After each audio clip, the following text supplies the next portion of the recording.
Yes, good morning. So in the previous class we have finished the topic called Indian Partnership Act. हमने एक act finish कर दिया था. मैंने homework दिया था. ये यस में कुछ कमी थी. युशिका क्या भूल गई? Very good. इससे बड़े कोई बात ही नहीं होनी. ये बात मुझे बहुत अच्छी लगी, है ना? नालायक. हाँ जी. सो ट्राई किए, क्वेश्चंस ट्राई किए? बहुत बढ़िया है. जब मुझे चेक कराना होगा मैं अपने आप करा लूंगा. सो नेक्स्ट टॉपिक जो है हमारा, आज हम स्टार्ट कर रहे हैं बिल्कुल फ्रेश टॉपिक. एक नया एक्ट स्टार्ट कर रहे हैं. एक्ट का नाम है sale of goods act. Sale of, पीछे आवाज आ रही है मुझे? Goods act 1930. Sale of goods act 1930. Short में बच्चे इसको सोगा बोलते हैं, राइट?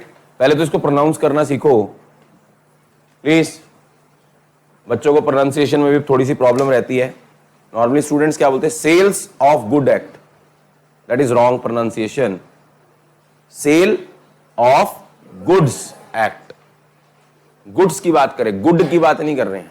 गुड का मतलब अच्छा नहीं है, ठीक है?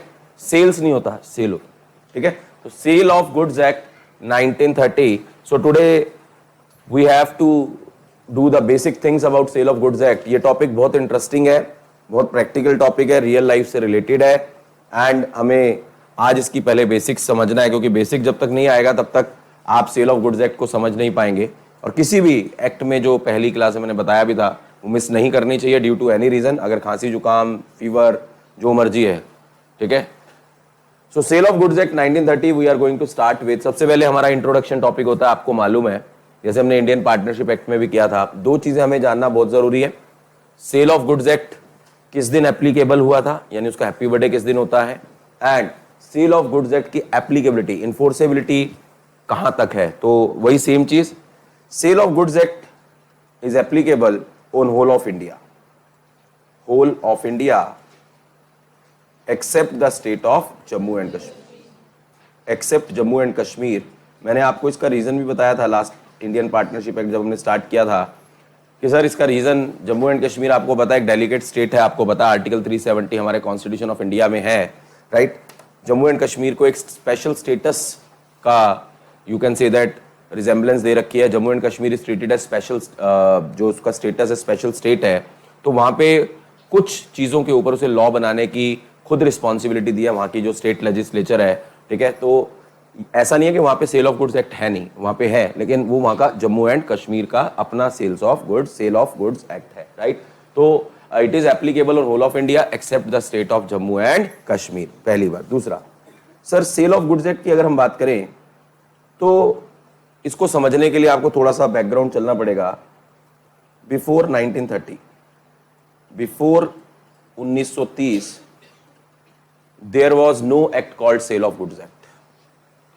Before 1930 sale of goods act नाम से कोई भी एक्ट नहीं था. तो जो आपको नजर आ रहा होगा, नाम से पता चल रहा है, सेल परचेज की जो ट्रांजैक्शन है गुड्स से रिलेटेड, वो इस एक्ट से गवर्न होंगी, राइट?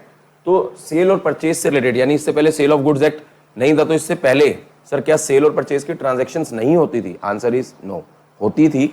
लेकिन सर सेल और परचेज की ट्रांजेक्शन के लिए जो गवर्नेंस एक्ट था, सर उसके जो प्रोविजंस थे, they are given under section 76 to 123 of Indian contract act. यानी section 76 to 123 of Indian contract act में सेल एंड परचेज से रिलेटेड जितने भी प्रोविजंस थे वो दे रखे थे. कहां मेंशन थे? इंडियन कॉन्ट्रैक्ट एक्ट में. क्योंकि इंडियन कॉन्ट्रैक्ट एक्ट बहुत पुराना है, 1872 पढ़ेंगे हम लोग आगे. इसका नेक्स्ट पॉइंट ये सेल ऑफ गुड्स एक्ट जब खत्म होगा तो इंडियन कॉन्ट्रैक्ट एक्ट ही शुरू होगा. तो बिफोर 1930 सेल और परचेज से रिलेटेड ट्रांजैक्शंस जो थी, they are governed by section 76 to 123 of the Indian contract act. Now in the year 1933 need arise कि हमें क्या करना चाहिए, हमें सेल ऑफ गुड्स एक्ट नाम से एक नया एक्ट बनाना चाहिए. यानी हमें क्या करना चाहिए, हमें सेल और परचेज से रिलेटेड एक अलग से एक्ट बनाना चाहिए. सो क्या हुआ, हमने क्या किया, हमने एक डेट थी 1 जुलाई 1930. 1 जुलाई 1930 एक डेट आई जिस दिन हमने एक एक्ट बनाया और एप्लीकेबल किया, एंड उस एक्ट का नाम था Indian sale of goods act. Indian sale of goods act. उस एक्ट का नाम क्या था? इंडियन सेल ऑफ, यानी 1 जुलाई 1930 को सर जो एक्ट आया था उसका नाम क्या था? Indian sale of goods act. But एक और डेट आई 22 ऑफ सितंबर 1963।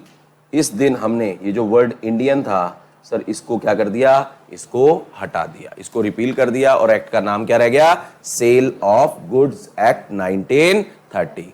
नाउ आज की बात करें तो आज सेल और परचेज से रिलेटेड जो ट्रांजैक्शन है गुड्स की सर वो किससे गवर्न होती हैं? सेल ऑफ गुड्स एक्ट से गवर्न होती है। ध्यान से सुनना सर, हुआ क्या देखो, पहले ये प्रोविजन कहां थे before 1930? Section 76 to 123 of Indian contract act में। ध्यान से सुनना मैं क्या बोल रहा हूं।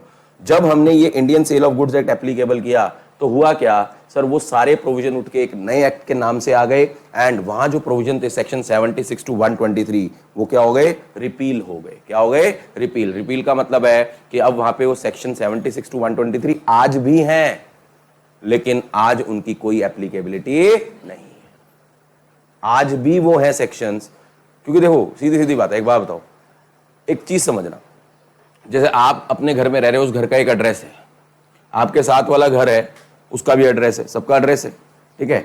अब एक बात बताओ, आपके साथ वाला घर खाली है, एड्रेस तो सेम रहेगा, ये तो नहीं है ना कि एड्रेस चेंज हो जाएगा, यस और नो? तो सेम चीज है, सेक्शन 76 टू 123 आज भी इंडियन कॉन्ट्रैक्ट एक्ट में है, बट आज की डेट में हम बोले वो इनऑपरेटिव है। क्या है? इनऑपरेटिव। आज उनकी कोई भी यूजेबिलिटी नहीं है। उसका रीजन क्या है? उसका रीजन है वो प्रोविजन अब कहां आ चुके हैं? सेल ऑफ गुड्स एक्ट में। अब हम ये नहीं कर सकते ना कि वहां पे जो सेक्शन 124 होगा उसे हम सेक्शन 76 दे दें, ऐसा नहीं कर सकते। एक घर खाली है इसका मतलब एड्रेस थोड़ा ना चेंज हो जाएगा, एड्रेस रिमेन्स द सेम। तो दैट इज द रीजन आज भी। और ये जब मैं इंडियन कॉन्ट्रैक्ट एक्ट बताता होता हूं वहां पे मैं पूछूंगा, जब मेरी बारी आएगी, जब मैं पूछूंगा कि ये कहां गए, तो तब तक शायद याद रहेगा या नहीं रहेगा, देखते हैं, तब तक हम बात करेंगे। तब आपको यहां से आंसर देना है सर ये section sale of goods act के थे और ये आज की डेट में इनऑपरेटिव है। सो इंडियन कॉन्ट्रैक्ट एक्ट में मैं बताऊंगा जब बात करेंगे कि देखो ये सेक्शंस गायब हैं, तो गायब का आंसर क्या होगा?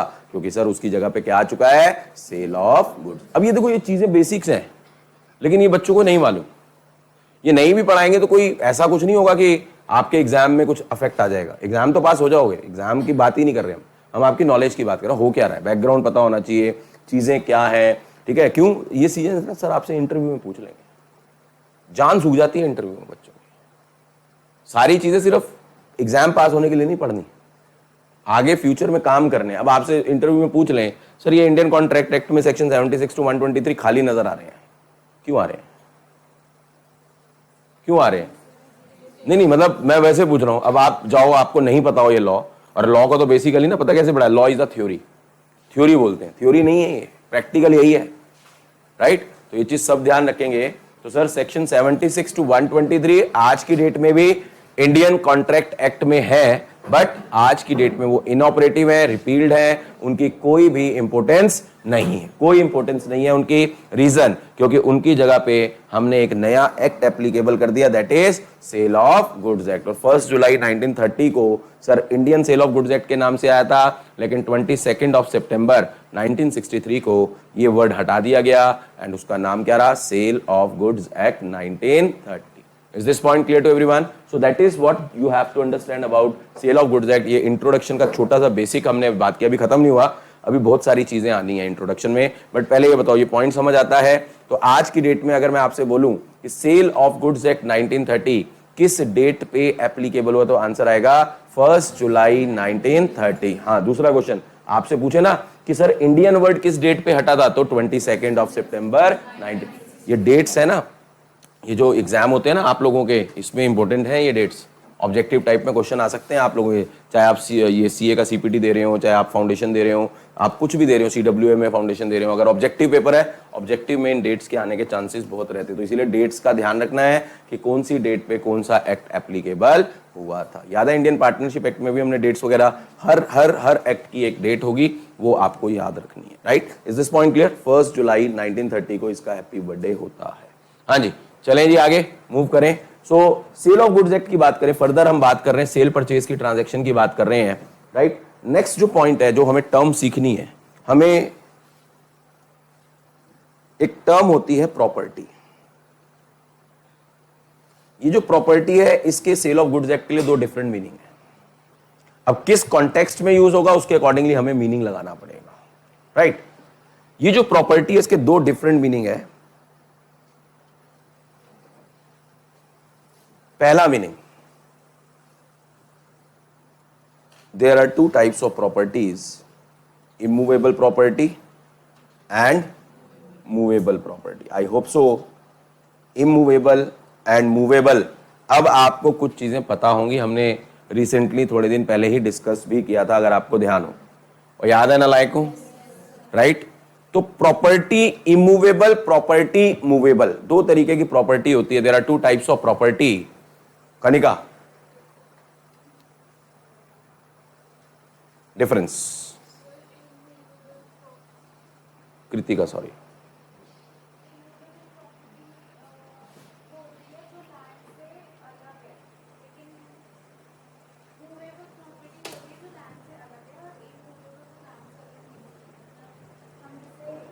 प्लीज,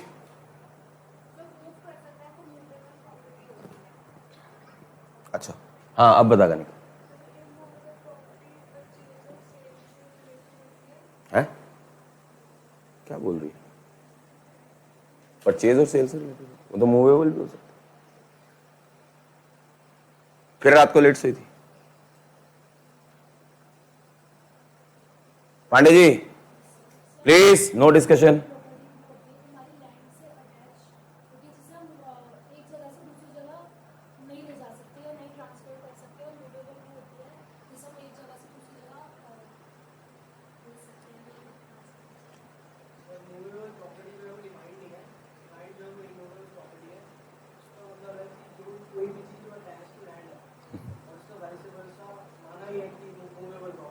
और कोई बरका?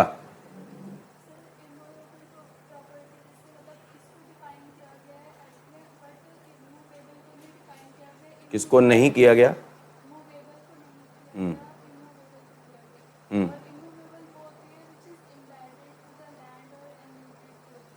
पता नहीं क्यों आधे क्यों आंसर आ रहे हैं। किसी को पूरा आंसर याद है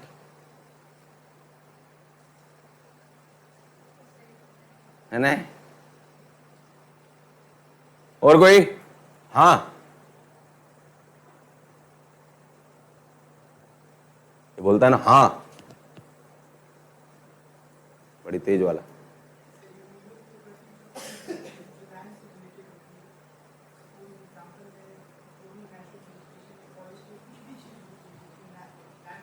ये कुछ ही अपने आंसर लिख बोलता है, कुछ भी अपने आंसर बोल देता है। बेटा एक काम करियो, बड़ा होके किताब लिखियो खुद अपनी और खुद ही खरीदियो, कोई और तो खरीदेगा नहीं। नालायक। आए हाय, आए है गदर, गदर, बिल्कुल बहुत बढ़िया। विशाली नहीं, छुट्टी थी उस दिन। प्लीज एक मिनट। युशिका,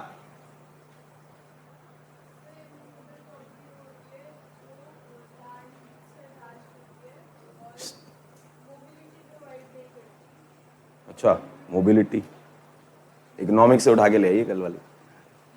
चलो सुनो, इमूवेबल प्रॉपर्टी मैंने आपको बताया भी था। इमूवेबल प्रॉपर्टी जो है ना बच्चे, it is defined under transfer of property act. एक एक्ट है ट्रांसफर ऑफ प्रॉपर्टीज एक्ट, आप सीएस एग्जीक्यूटिव में जाएंगे पढ़ेंगे, शॉर्ट में उसे टोपा बोलते हैं, राइट। बहुत फेमस, हाँ ट्रांस बताया था मैंने क्लास में।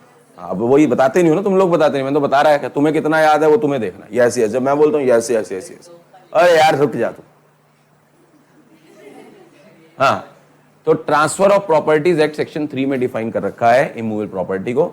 उसको मैं शॉर्ट में आप लोगों को समझता हूं, क्योंकि ट्रांसफर ऑफ प्रॉपर्टी एक्ट में जब आप पढ़ेंगे, प्रॉपर्टीज एक्ट में आप पढ़ेंगे एग्जैक्टली इमूवेबल प्रॉपर्टी क्या होती है, तो बहुत वाइडर कंसेप्ट है, ठीक है। नॉर्मली बच्चे, मैंने पहले भी आपको करेक्ट किया था, नॉर्मली स्टूडेंट से बोलो ना व्हाट आर इमूवेबल प्रॉपर्टी। कल इवन मैंने एग्जीक्यूटिव में भी करेक्ट किया है, हमारे कंपनी अकाउंट्स की क्लास में चल रहा था, तो वहां पे भी नहीं, बच्चों को आधों को पता था आधों को नहीं पता था।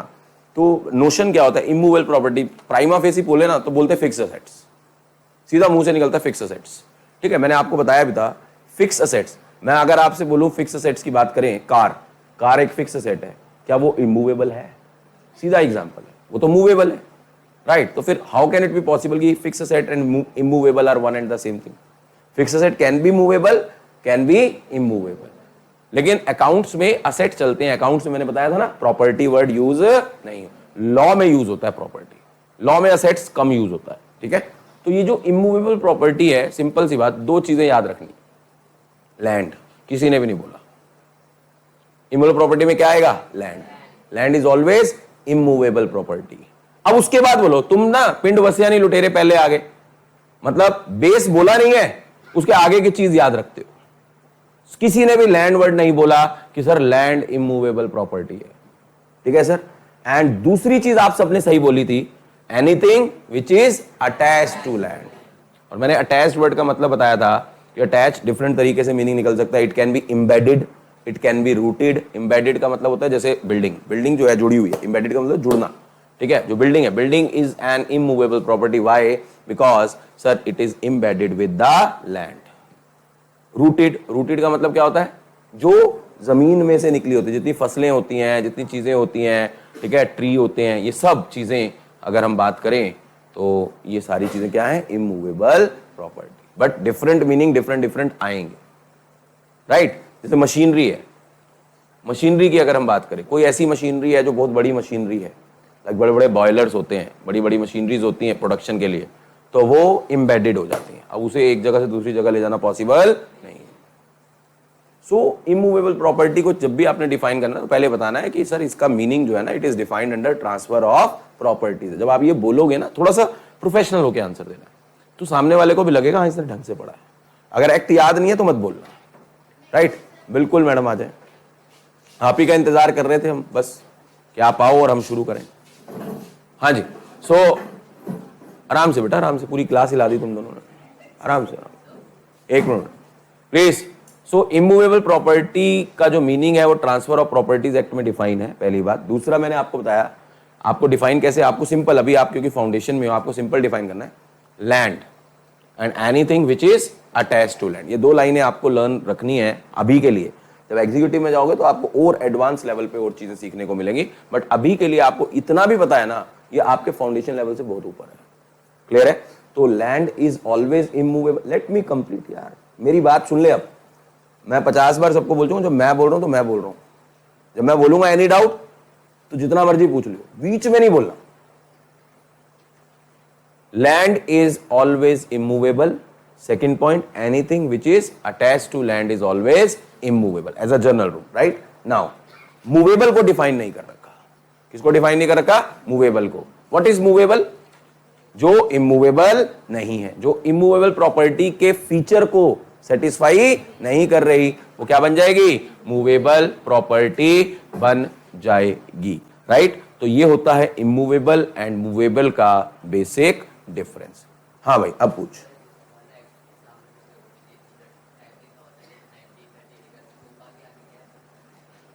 बताऊं क्या करेगा? क्या करेगा तू? जितना बता रहा हूं उतना पूछ, ठीक है। मेरे को ईयर सारे याद है, लेकिन तू कंफ्यूज हो जाएगा। जितना मेरे तेरे कोर्स में ईयर याद रखने वाला ना, उसको कर, ठीक है। अपना इतना तो संभाला नहीं जाएगा अभी, देखियो है। जितना मैं समझा रहा हूं बेटा उतना सुन। ईयर तो मैं तेरे को इंडियन स्टैम्प एक्ट का भी बता दूंगा, लेकिन तेरे लिए है ही नहीं। जो तेरे लिए वो ईयर याद रख, वही अभी देखियो तो 2 दिन बाद भूल जाएगा। 1930 और 32 में कंफ्यूजन होगी। इंडियन पार्टनरशिप एक्ट का क्या है? 32, ठीक है। इंडियन कॉन्ट्रैक्ट एक्ट का अभी बताया था। एक पढ़ेंगे नेगोशिएबल इंस्ट्रूमेंट एक्ट 1881, ठीक है। एक पढ़ेंगे कंपनीज एक्ट का कुछ टॉपिक पढ़ेंगे, कंपनीज एक्ट 2013, उससे पहले 1956, उससे पहले 1912। कंफ्यूज हो जाएगा, मेरे को ग्रूम करने देना बेटा, एकदम सारी चीजों में कंफ्यूजन हो जाएगी।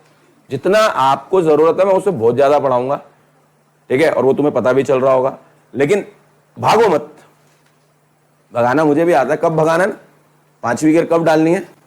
डालेंगे गियर, सीधा गियर 5वीं डालेंगे, बंद हो जाती है ना गाड़ी, तो चलानी आती है जिसको गाड़ी। तो बस अभी हम 2nd गियर में यार, अभी क्यों तुम 5वीं गियर की बातें कर रहे हो? रुक जाओ, मैं तो तैयार हूं, मैं तो सबको, बल्कि अभी तुम नहीं हो यार, ठीक है। चलो अब बड़ी बहुत इंपॉर्टेंट पॉइंट्स हमने डिस्कस करना है।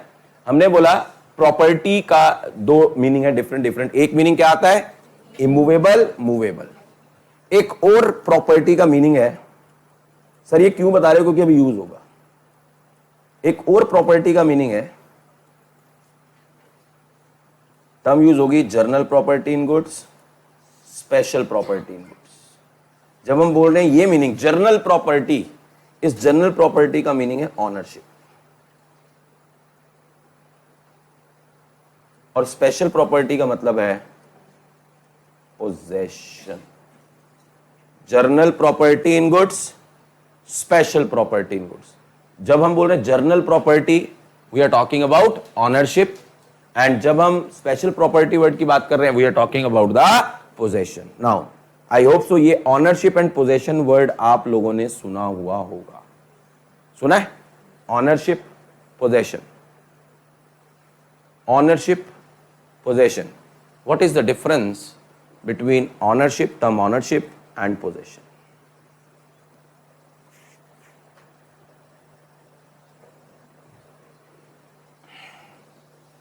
हाँ जी, ऑनरशिप एंड पोजेशन में क्या डिफरेंस है, या ये सेम सेम है या डिफरेंस है, क्या है? हाँ हाँ कोई बात नहीं, सीख रहे हो तुम, मुझे भी पता है।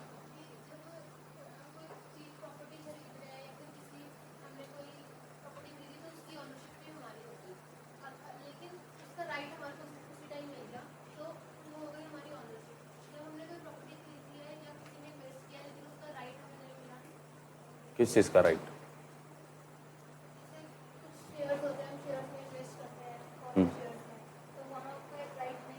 किसने कहा? नहीं नहीं, ये फॉरेन शेयर्स वाला कहां से आ गया कंसेप्ट, ये मैं पूछ रहा हूं। हाँ जी,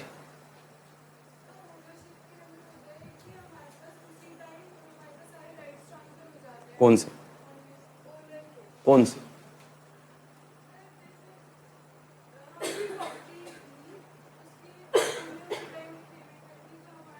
वह राइट है कौन से? वही तो, कौन से? ऑनरशिप का मतलब ही तो पूछ रहा हूं, राइट कौन से आ गए?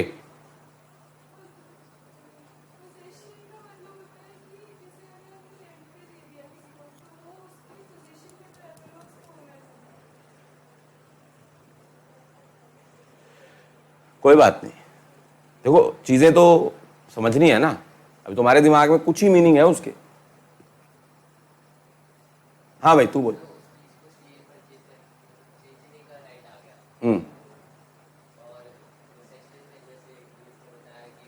इसने किसने? दो तीन ने बताया। अच्छा प्लीज, अच्छा और कोई? हाँ बेटा। बुक, बुक क्या किया है? ठीक है, हाँ अच्छा अच्छा, हाँ जी।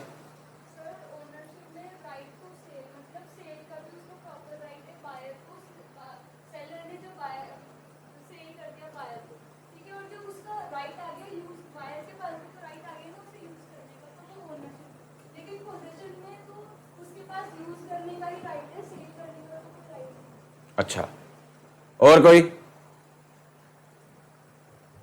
हाँ जी, नहीं जी, कनिका, प्रिया, वेरी गुड, ग्रेसी, ये देखिए नींद में, ये तो अभी वैसी नहीं, पता नहीं टाइम पे आएगा नालायक, ये दूसरी गलती होगी है, उस दिन भी लेट आई थी तू। हाँ बेटा और कोई? हाँ तू मुझे बता यार, तू मुझे बता, तू उसे बता रहा, मुझे बता। हाँ वही उसी की बात कर रहा हूँ, उसी की बात कर रहा हूँ, बता बता मुझे बता यार। अभी तो बोल रहा था यार, उसको गलत ही तो होगा, कोई तेरे अगल बगल वाले तो गोली से थोड़ा उड़ा देंगे। जल्दी कर प्लीज।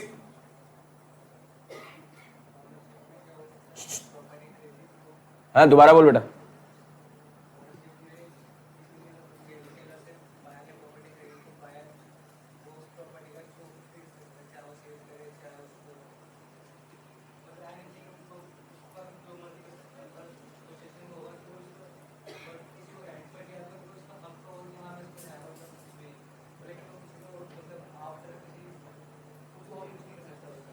अच्छा देखो बेटा, ध्यान सुनो please.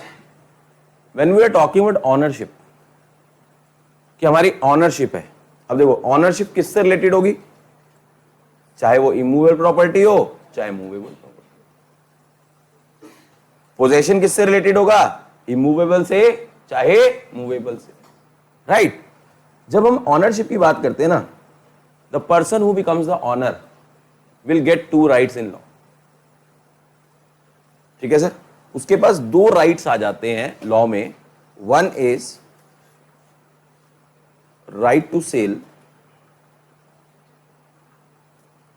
And second is right to use.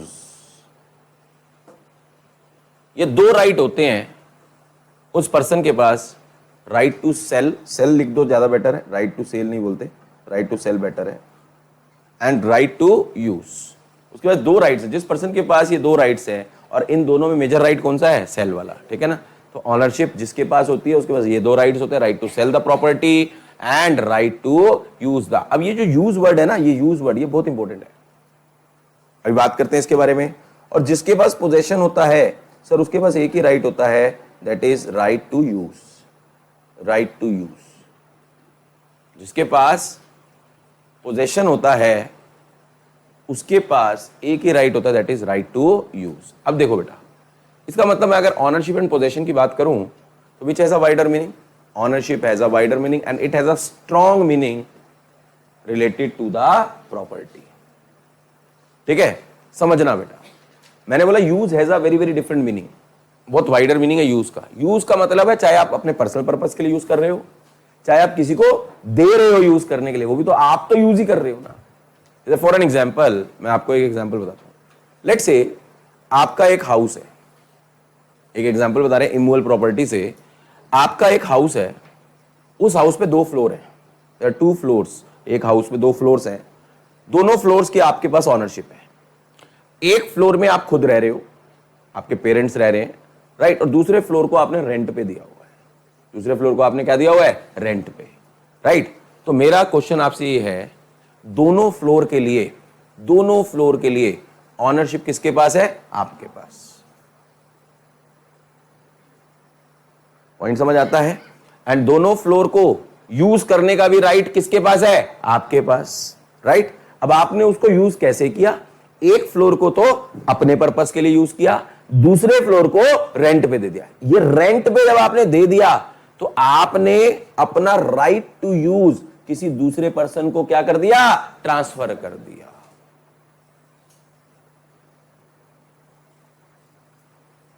ये भी राइट आप ही के पास है, because you are the honour.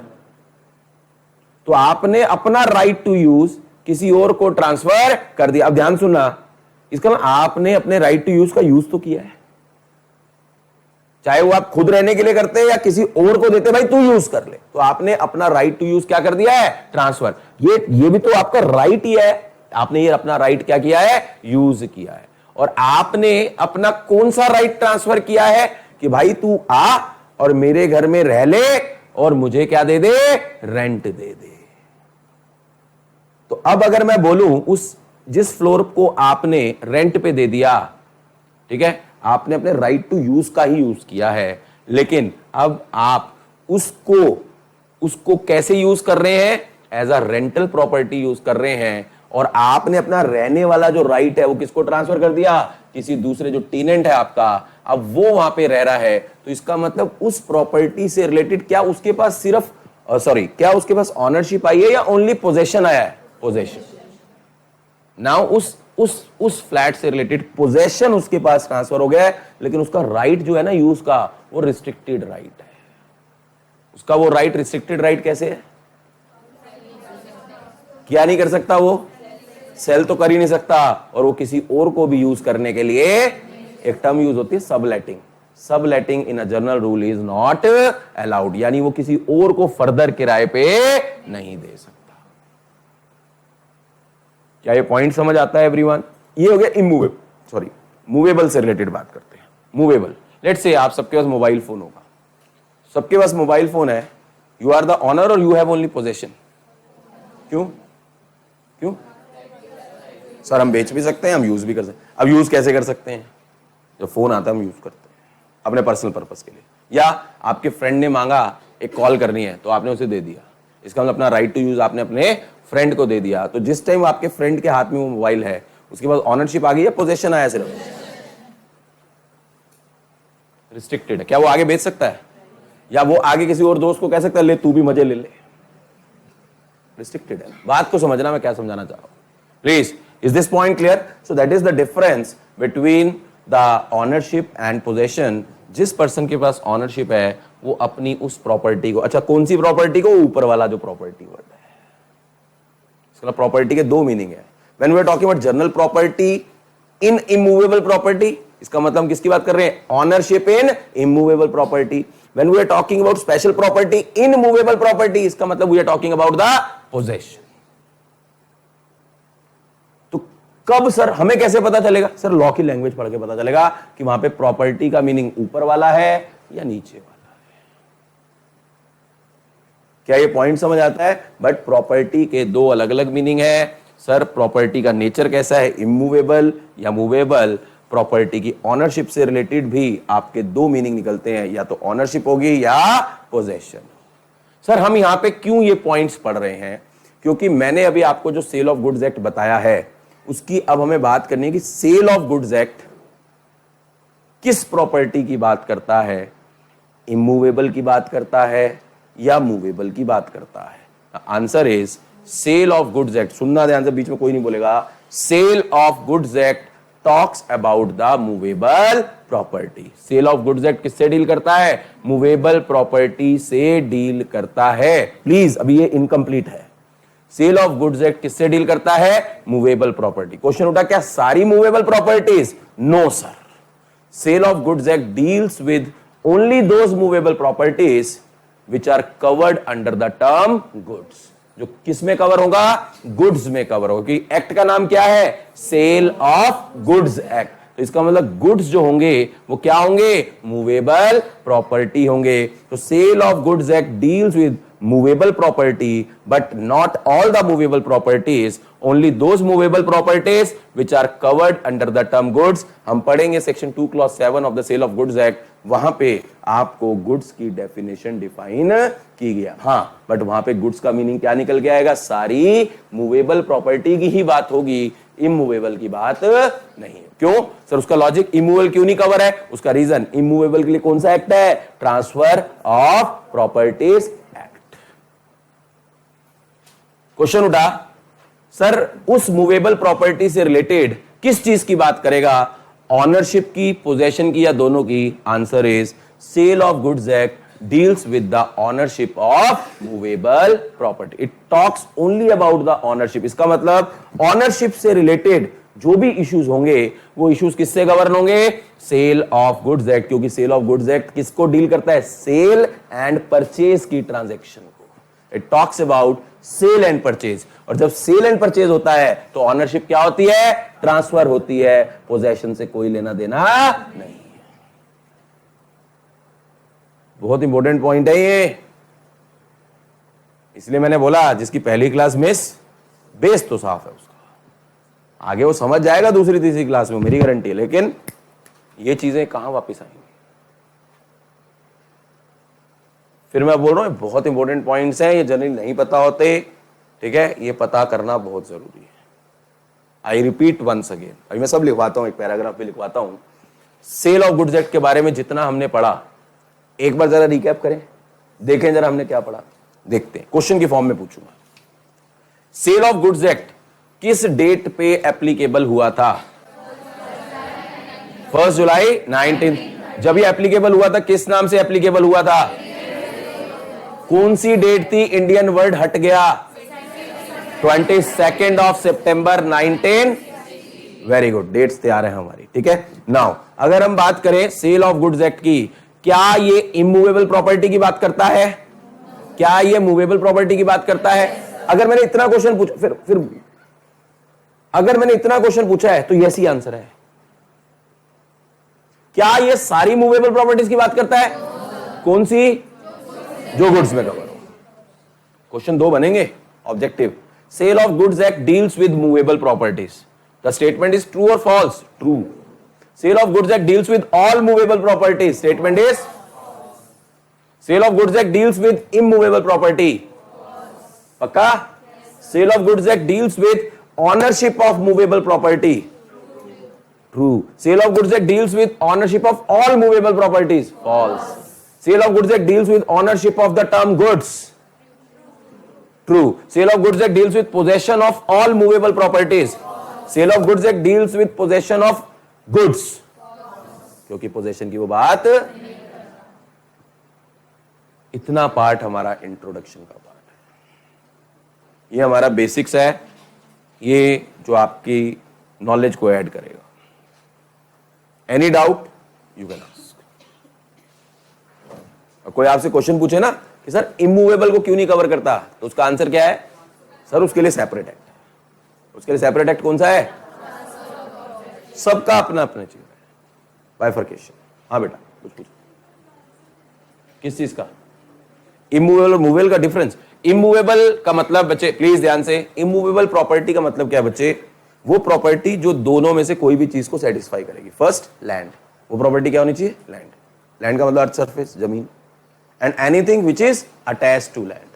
Attach का मतलब एम्बेडेड, रूटेड. जैसे हम बिल्डिंग में बैठे हैं, हम लैंड पे नहीं बैठे, हम किस में बैठे हैं? बिल्डिंग. बिल्डिंग बिल्डिंग क्या है? Movable immovable. Why? Because it is attach to land. और इमूवेबल प्रॉपर्टी का नेचर जो हम बोलते हैं ना, हम बोलते हैं कि वो जो मूव नहीं हो सकती, वो जो मूव हो सकती है. नॉर्मली ये आंसर होता है ना, इमूवेबल को बोलते हैं मूव नहीं हो सकती, वो उसका फीचर है. ठीक है, मूवेबल का फीचर है कि वो मूव हो सकती है. अगर यहां हम देखें, अगर हम यहां देखें, आप जिस चेयर पे बैठे हो मूवेबल है इमूवेबल है? अच्छा, पार्क में गए हो कभी? पार्क में गए हो तो फिक्स्ड वाले वो लगे होते हैं ना बेंचेस, वो क्या बन जाएगी? Fact change, answer change. झूले लगे होते हैं, झूले मूवेबल इमूवेबल?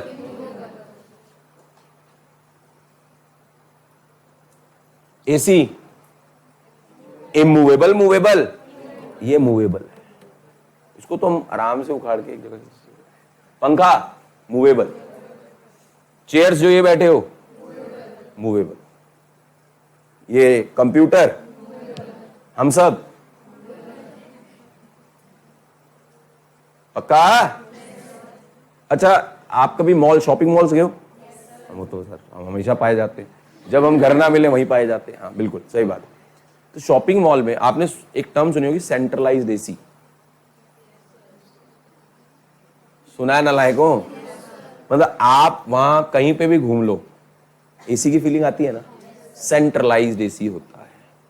सेंट्रलाइज का मतलब हर जगह, वहां आपको एसी ऐसे टंगे हुए नजर नहीं आते. ठीक है, तो वो जो सेंट्रलाइज्ड एसी होता है ना, जो उसका अलग से एक बहुत बड़ी मशीनरी होती है जो कि एक पर्टिकुलर रूम में अटैच्ड होती है. उसे एक जगह से दूसरी जगह ले जाना पॉसिबल नहीं, एक बार हो गई तो हो गई. तो जो सेंट्रलाइज्ड एसी है उसे हम बोलते हैं, क्योंकि उसकी फिटिंग्स अंदर होती है, इंटरनल फिटिंग्स होती हैं सारी, और सारी चीजें होती हैं. तो सेंट्रलाइज्ड एसी अगर आपसे पूछे इमूवेबल है या मूवेबल, आंसर क्या आएगा? नॉर्मल घर के एसी क्या है? Movable. That is the difference, that is the beauty of law. Law ने सब कुछ जो डिफाइन किया है, और लॉ में ना फैक्ट्स चेंज होंगे तो आंसर क्या हो सकता है? चेंज. ये हमेशा ध्यान रखना, आप एक लाइन पे नहीं चल सकते. ये चीज बहुत बहुत इंपॉर्टेंट है. ठीक है, तो इमूवेबल एंड मूवेबल दो अलग अलग प्रॉपर्टीज हैं. हम यहाँ पे सेल ऑफ गुड्स एक्ट में मूवेबल प्रॉपर्टीज को कवर कर रहे हैं, बट सारी मूवेबल प्रॉपर्टीज को कवर नहीं होता, क्योंकि सर यहाँ पे डिफाइन है गुड्स. तो गुड्स में जो कवर होंगी मूवेबल प्रॉपर्टी, वही कवर होंगी इस एक्ट के थ्रू, वही गवर्न होंगी. एंड दूसरा point, sale of goods act जो है वो जर्नल प्रॉपर्टी इन गुड्स की बात करता है, स्पेशल प्रॉपर्टी इन गुड्स की बात नहीं करता. जनरल प्रॉपर्टी का सिंपल मीनिंग क्या है? It talks about the ownership. इसका मतलब ऑनरशिप से जो रिलेटेड इश्यूज होंगे उसको कौन गवर्न करेगा? Sale of goods act govern करेगा. किससे रिलेटेड? Movable property. और कुछ किसी को पूछ रहा हूं, यू कैन आस्क. हाँ जी, है प्रोनाउंसिएशन कोई डिफरेंस? सेल जब हम बेच रहे हैं, सेल मतलब राइट के साथ, हम जैसे होता है ना, हम लोग लैंग्वेज कैसे यूज करते हैं, वो वाली चीज है. Right to sell, you have the right to sell. ऐसा कोई डिफरेंस नहीं. हाँ जी,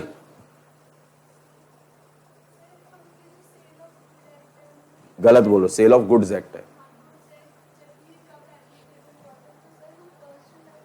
हाँ, अगर वो नहीं नहीं वो ऐसे नहीं पूछेंगे आपसे, उनको भी नहीं पता वो चीज, है ना। वो आपसे ऐसे पूछेंगे नहीं, वो आपसे ही पूछेंगे सेल ऑफ गुड्स एक्ट की एप्लीकेबिलिटी किस डेट से हुई थी। द आंसर इज 1 जुलाई 1930। ठीक है, लेकिन एक्चुअली में जो ये एक्ट आया था ना, ये Indian sale of goods act के नाम से आया था, लेकिन 22 सितंबर 1963 एक डेट थी जिसपे हमने वर्ड इंडियन को हटा दिया और उसका नाम क्या दिया। अब सिर्फ वर्ड हटाने से थोड़ा ना हो जाएगा कि एक्ट 1963 का हो जाएगा, एप्लीकेबल तो 1930 में था, तो उसका नाम क्या रखा गया, sale of goods act. Retrospective effect देके उसे वही रखा गया। इंडियन वर्ड हटाने का भी रीजन था, कहीं लिखा नहीं है, मैं वो अब आप छोटे बच्चे हो लेकिन बता देता हूँ। इंडियन वर्ड हटाने का भी रीजन था, उसका रीजन था, अगर देखो जब हम Indian sale of goods act की बात करें तो सिर्फ ये कौन से गुड्स की बात करेगा, इंडियन। इंडियन हटाने से क्या हो गया, इसका एरिया क्या हो गया, वाइडर। लॉजिक होते हैं हर एक चीज के, ठीक है। अभी छोटे हो ना, धीरे धीरे ग्रूम करना, मैं वही बोल रहा हूँ, अभी सेकंड ईयर में चलेंगे ना, एकदम नहीं 5वीं डाल सकता, ठीक है। हाँ जी, और किसी को कुछ पूछना हो, नालायक को पहले तो कभी नहीं सोचा ऐसा। क्लियर है ये, चलें आगे चलें। चलो आगे चलने से पहले एक बार ये लिख लें। चलो ये तो सब कहानियां मार ली होंगी सबने, एवरीवन, तो एक पैराग्राफ लिख लेते हैं जितना हमने समझा शॉर्ट में। जल्दी बेटा, क्या हुआ बेटा, ग्रेसी क्या हो गया, क्यों लड़ाई कर हैं, किसको पेन चाहिए, चलो हाँ जी लिखो सेल ऑफ गुड्स एक्ट के बारे में, ये सब नोट कर लिया, डेट वेट हैप्पी बर्थडे वगैरह सब नोट कर लेना, ठीक है। वैसे मैंने जो मेरे नोट्स, मेरी बुक जो है ना, उसमें फर्स्ट पैराग्राफ अगर आप देखेंगे तो उस फर्स्ट पैराग्राफ में एवरीथिंग इज गिवन, बट एक मैं सिंपल एक शॉर्ट आपको नोट लिखवा देता हूं। Sale of goods act is applicable, sale of goods act is applicable on movable properties, on movable properties and not on immovable properties, and not on immovable properties, full stop. Such act is applicable, such act is applicable only on those movable properties, such act is applicable only on those movable properties which are, only on those movable properties which are covered under the term goods, which are covered under the term goods, full stop. Further, full stop के बाद further comma, it deals with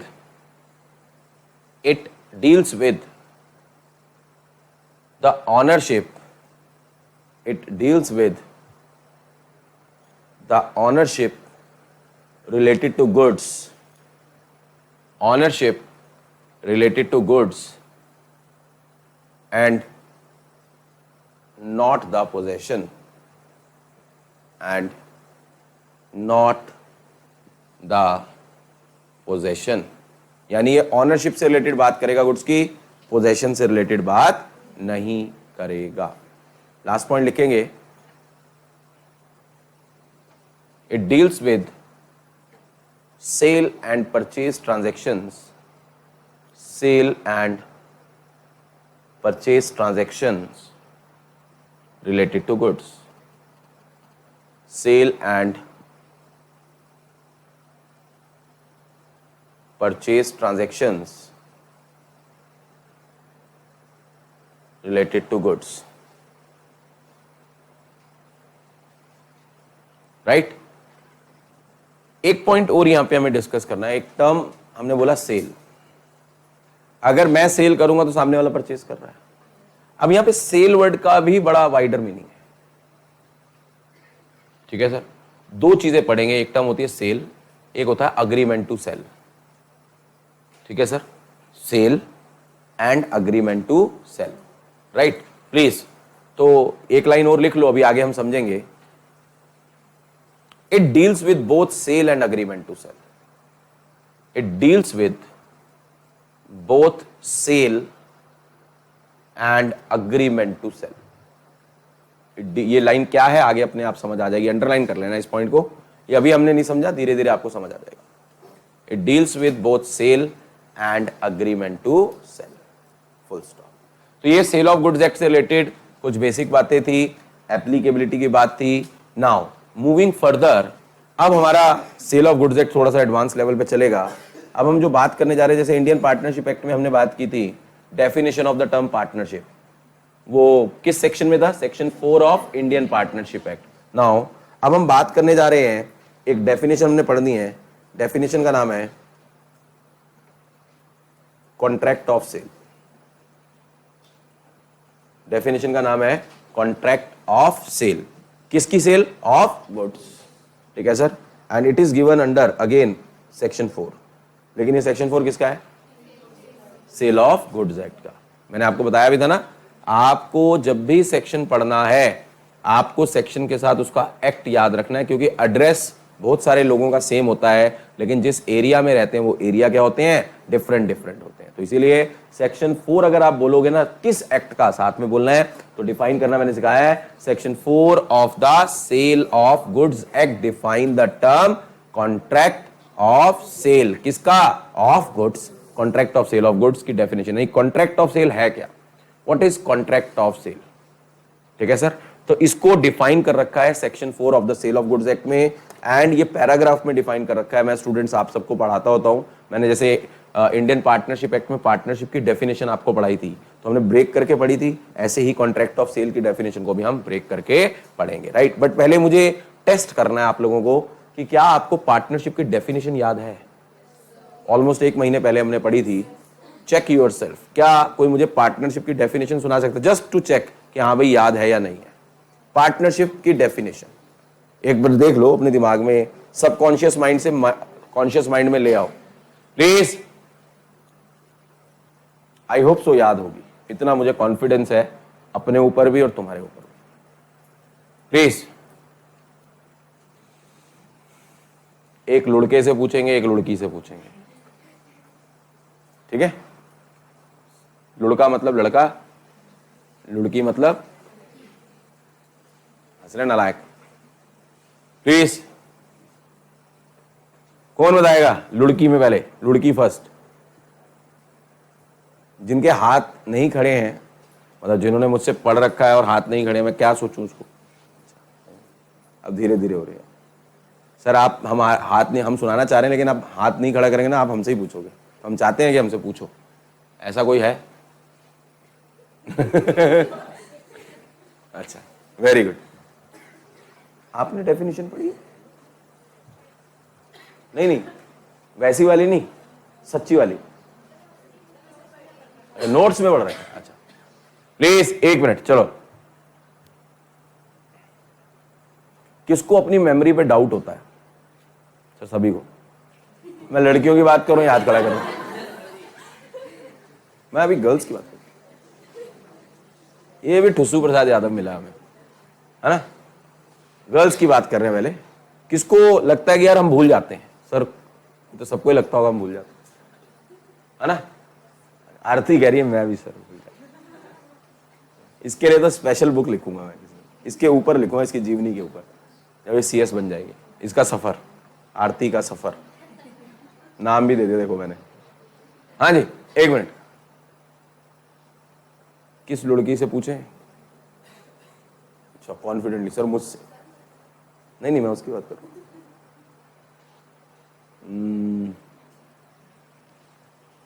वैसे तो लड़कियों सब बोलो. What is partnership?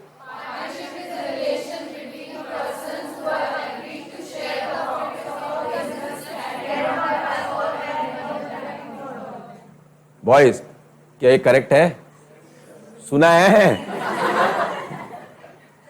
अच्छा चलो very good यार, सबको याद है. मैं किसको एक को चॉइस करूं तो इसीलिए मेरे को दिक्कत थी. बॉयज आपको याद है? इज्जत बचा लेना अपनी. हाँ जी जिनको याद है, किन किन को याद है अच्छा बताना. झंडे, वेरी गुड. गुड है, यानी स्कूल की तरह बैठे हैं क्लास में ना, गर्ल्स बिल्कुल अलग हैं, बॉयज बिल्कुल अलग हैं, है ना। आज चलो आप लोग भी सब इकट्ठे बोल लो, पार्टनरशिप। गर्ल्स चेक करना, थोड़ी तेज तो बोलो, मेरे तक तो पहुंचा दो, इससे तेज इनकी आवाज थी। पार्टनरशिप क्या है?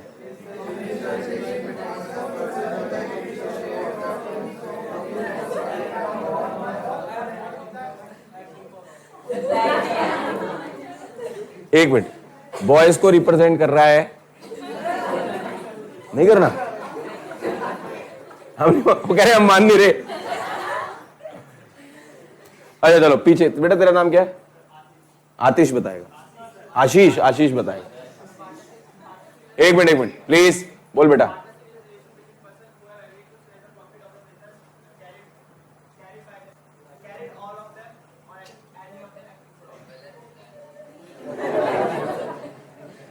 लास्ट लाइन में गुप्चा कर दिया इसने, कैरिड ऑन बाय ऑल और any of them acting for, right. चलिए वेरी गुड, चलो कॉन्फिडेंस पता चलता है, गुड है। हाँ जी, अब हम सेक्शन 4 कॉन्ट्रैक्ट ऑफ सेल को भी अभी आज हमने इस डेफिनेशन को लिखना है, समझना नहीं है, समझेंगे अगली क्लास में, टाइम लगेगा, ठीक है। अभी हम दिमाग में फिट करेंगे। What is contract of sale? Contract of sale किसकी? गुड्स की। कॉन्ट्रैक्ट ऑफ सेल को डिफाइन कर रखा है section 4 of the sale of goods act में। क्या डिफाइन कर रखा है? कॉन्ट्रैक्ट ऑफ सेल, सुनना ध्यान से, भी लिखना मत, पहले समझना, और मतलब पहले देखें, is a contract whereby seller transfers or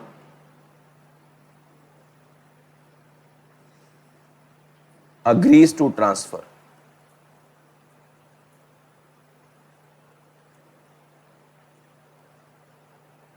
ये कि पैराग्राफ है, मैं इसको ब्रेक करके बताता होता हूं। Contract of sale is a contract whereby seller transfer or agrees to transfer property in goods. Is a contract whereby seller transfer or agrees to transfer property in goods to a person called buyer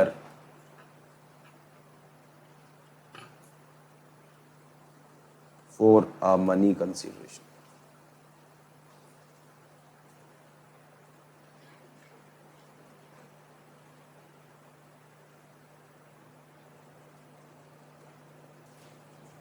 Contract of sale is a contract whereby seller transfer or agrees to transfer property in goods to a person called buyer for a money consideration, या इसको बोलते हैं, इसको for a consideration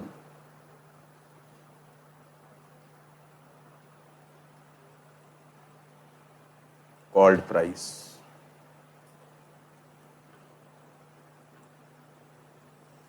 This is the definition of the term contract of sale. एक बार अब इसको note करें, contract of sale की जो डेफिनेशन है उसको एक बार आराम से शांतिपूर्वक नोट कर लें। मैं क्या बोल रहा हूं नोट कर, तीसरी बार टोक दिया क्लास में।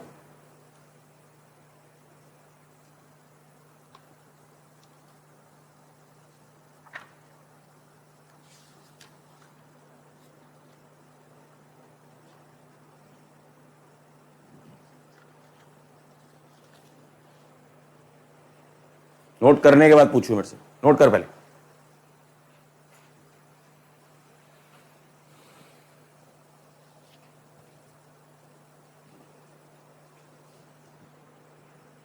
पीछे दिख रहा है बेटा सबको? थोड़ा ऊपर कर दूं? ये वाला एक दो लाइनें नोट कर ली होंगी ना सबने?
एक बार जिन्होंने नोट कर लिया एक बार दिमाग में फिट करो, समझेंगे नेक्स्ट क्लास में, एक बार दिमाग में फिट करो इस डेफिनेशन, आराम से हो जाएगी।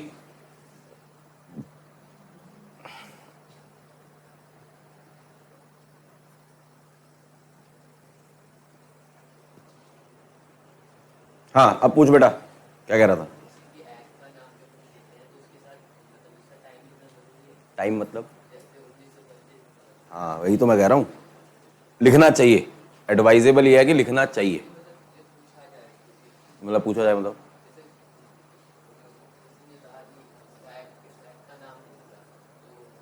हाँ हाँ जी हाँ जी, बिल्कुल बोलना चाहिए, बिल्कुल बोलना चाहिए। हाँ अगर नहीं याद है ईयर, गलत नहीं बोलना चाहिए ये चीज, बट इट इज एडवाइजेबल कि बोलना चाहिए। हम बोल रहे सेल ऑफ गुड्स एक्ट 1930, नहीं याद तो ठीक है चुप हो जाओ, सेल ऑफ गुड्स एक्ट भी बोल दोगे तो चल जाएगा, बट कंप्लीट नहीं होगा वो आंसर। लिख लीजिए, नोट कर लिया सबने? देखो अब इसको लर्न करने का तरीका मैं बताता हूं, देखो सिंपल। कॉन्ट्रैक्ट ऑफ सेल, किसकी बात करें? Contract of sale of goods की। Contract of sale of goods क्या है? देखो कॉन्ट्रैक्ट ऑफ सेल क्या है? It is a contract. क्या हो रहा है उस कॉन्ट्रैक्ट में? वेयर बाय सेलर क्या कर रहा है? या तो ट्रांसफर या अग्रीज टू ट्रांसफर। क्या ट्रांसफर कर रहा है? किसको ट्रांसफर कर रहा है? To a person called buyer. बदले में क्या मिल रहा है? या कंसीडरेशन कॉल्ड। बहुत सिंपल है, मीनिंग हम बाद में समझेंगे, बट पहले आपको कॉन्ट्रैक्ट ऑफ सेल की डेफिनेशन जो है ना वो लर्न होनी चाहिए, ठीक है? क्योंकि क्या है ना, लॉ में जो डेफिनेशन है, अभी तो आपका चलो ऑब्जेक्टिव पेपर है तो उसमें कोई इतना खास फर्क नहीं पड़ता। जब हम सब्जेक्टिव में जाएंगे, एग्जीक्यूटिव में जाएंगे ना, तो बच्चे पूछने आते हैं सर हम अपनी लैंग्वेज में लिख सकते हैं? नहीं, एग्जीक्यूटिव में टीचर मना करेंगे लॉ में कि आप अपनी लैंग्वेज में, क्योंकि आप अपनी लैंग्वेज में पता ही नहीं क्या लिख दोगे। आप उस चीज को समझो, लॉ की लैंग्वेज है तो लॉ की ही लिखनी पड़ेगी, लेकिन लॉ को आप क्रैम नहीं कर सकते अनलेस आपने समझा हुआ ना हो। समझा हुआ है तो क्रैम करना है। दो चीजें होती है, एक होता है रटना, एक होता है समझ के लर्न करना। और जब आप समझ के लर्न कर रहे हो ना तो पक्की बात है जब आप लिखोगे तो सही लिखोगे, और अगर आपको कोई वर्ड मिसिंग होगा तो आप उसका रिप्लेसमेंट यूज कर सकते हो। जैसे आप देखो मैंने दो रिप्लेसमेंट बना दिए, दोनों का मीनिंग सेम है ना, इसमें कोई भी चीज लिख दो, लेकिन लॉ में लिखा है for a consideration called price, but मैंने आपको समझाने के लिखा है फॉर अ मनी कंसीडरेशन। तो ये तभी आएगा जब आपको याद होगा, ये चीज को आपको समझना बहुत जरूरी है। तो एक बार हम देखें तो कॉन्ट्रैक्ट ऑफ सेल क्या है? एक कॉन्ट्रैक्ट है, उसमें हो क्या रहा है? सेलर दोनों में से कोई काम कर सकता है, ट्रांसफर और अब इनके मीनिंग है अपने पढ़ेंगे अगली क्लास में। सेलर क्या कर रहा है? ट्रांसफर कर रहा है या अग्री टू ट्रांसफर कर रहा है। क्या ट्रांसफर कर रहा है?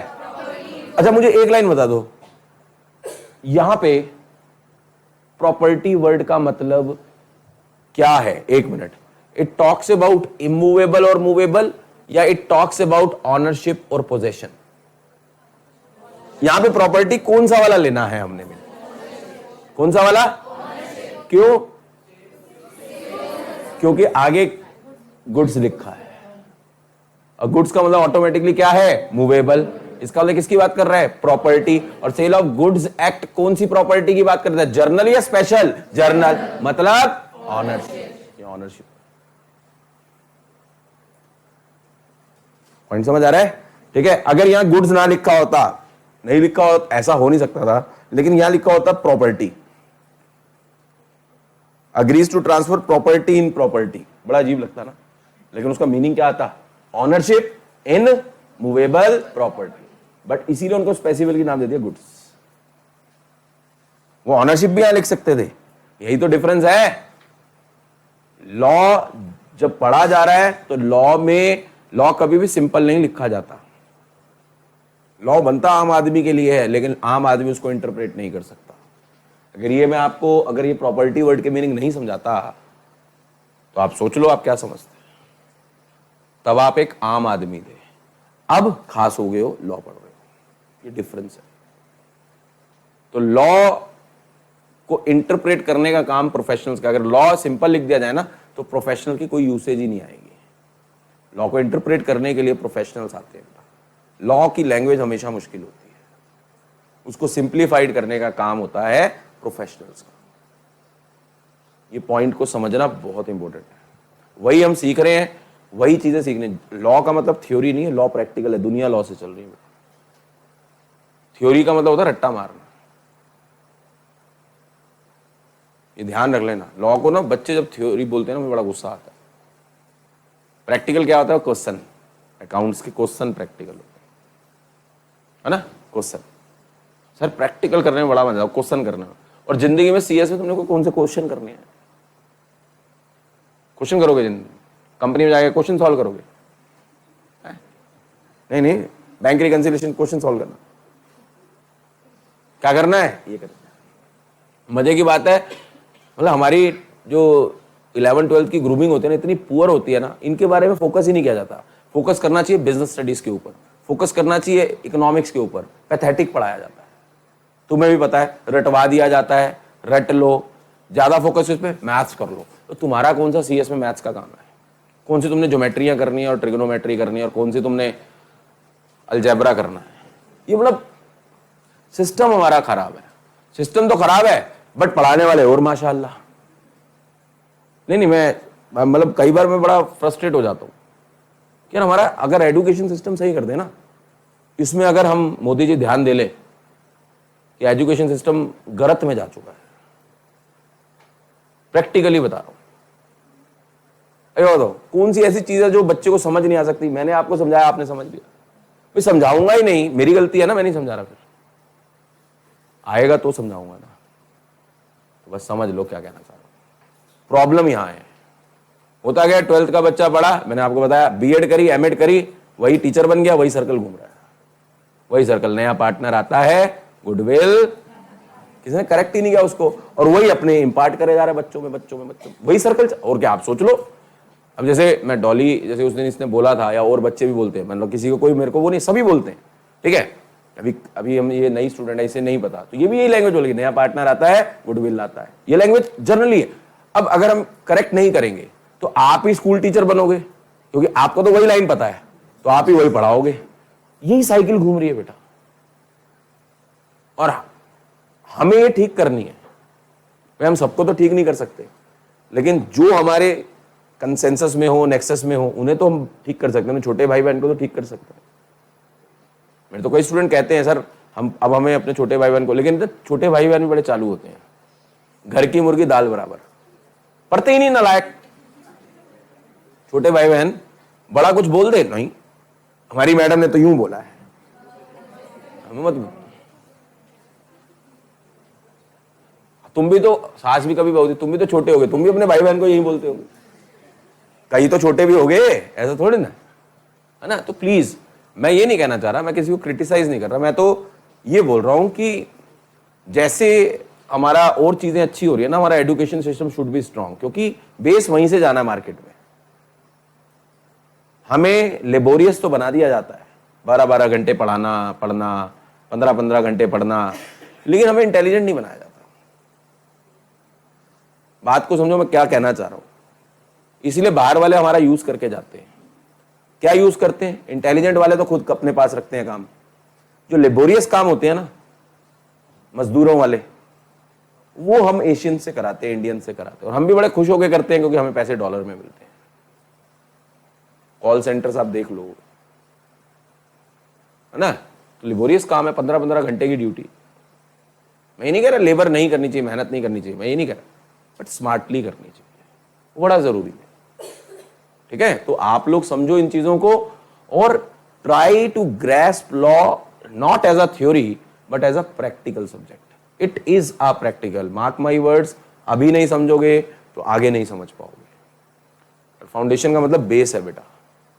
ये अगर किसी का हिल गया ना, कहते हैं ना, अगर आपको बचपन में अल्फाबेट सही ढंग से नहीं आते, तो जिनको नहीं आते उनकी स्पेलिंग आज तक मिस्टेक होती है। वही चीज है, आप समझ लेना। और ये आप, वो तो चलो माफ हो जाएंगे, लेकिन बेटा ये नहीं आया ना, करियर नहीं बन पाएगा। फिर वही 20-25-30 हजार की नौकरियों में रह जाओगे। अगर अच्छे पैकेजेस चाहिए, अच्छी कंपनीज में रहना है, तो यू हैव टू बी। और जितने भी अच्छे अच्छे प्रोफेशनल, चाहे वो सीए भी हो, चाहे वो कुछ भी करते हो, लेकिन उनका ना लॉ बेस हमेशा स्ट्रांग होता है, क्योंकि टैक्स भी लॉ ही है,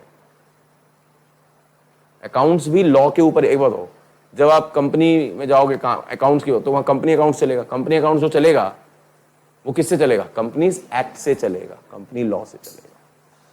समझो, तो ये चीजें आप लोगों को समझना बहुत जरूरी है और अभी से समझ जाओगे ना तो सुधर जाओगे, संभल जाओगे। अभी नहीं समझोगे तो कभी नहीं संभल पाओगे। बात को समझना, क्योंकि जैसे जैसे कहते हैं ना, जैसे जैसे एज बढ़ती है ना तो हमारे काम करने की क्षमता कम होती है।